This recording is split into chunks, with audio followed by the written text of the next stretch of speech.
You would agree with me that buying apple cider vinegar can become pretty expensive.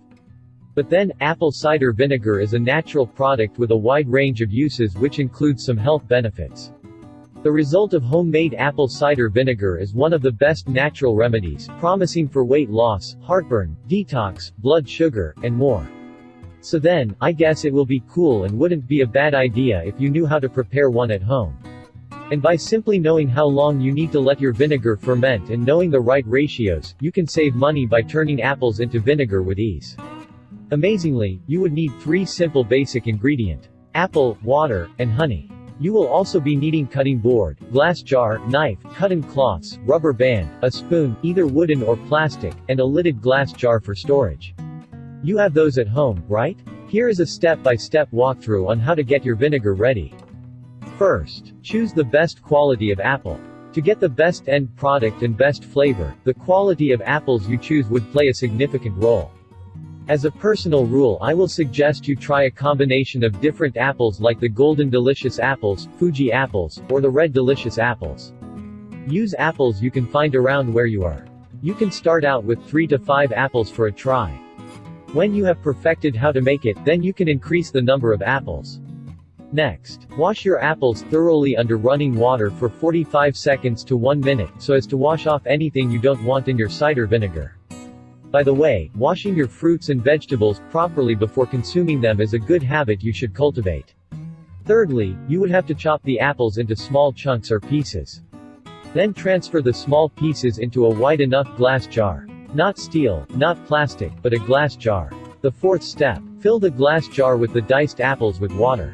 Pour water into the jar until water covers the diced apples. It's preferable that you use mineral water, because it naturally contains a range of minerals, including magnesium and calcium, making it free from any impurities that may ruin your vinegar.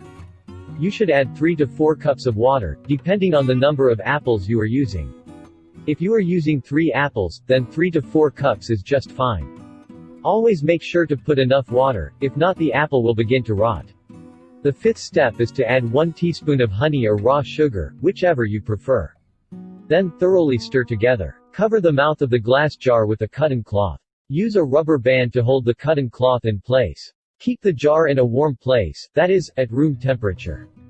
Keep it where it wouldn't be exposed to direct sunlight. For the first week, make sure to stir the mixture with a wooden spoon once every day in the mornings. Then the following week stir it twice a day, every day. In case you notice small white bubbles on the top of the jar, you shouldn't get worried, it's an indication that fermentation is taking place. After a week or 2, you would notice the apples will fully sink to the bottom of the jar. This indicates that the apples have fermented and are no longer needed to make the vinegar. The sixth step is to strain or sieve the apples out of the cider using another cotton cloth or a plastic sieve. Endeavor not to use a metal sieve or spoon, because it can ruin the fermentation process. Pour the cider back into the jar and cover the mouth of the jar with cotton cloth and hold with a rubber band like you did previously. You can discard the apples, we no longer need them. Step 7 is an important step because this is where the cider turns into apple cider vinegar. You would return the jar to the place where you stored it before and leave it to ferment for another 3 to 6 weeks.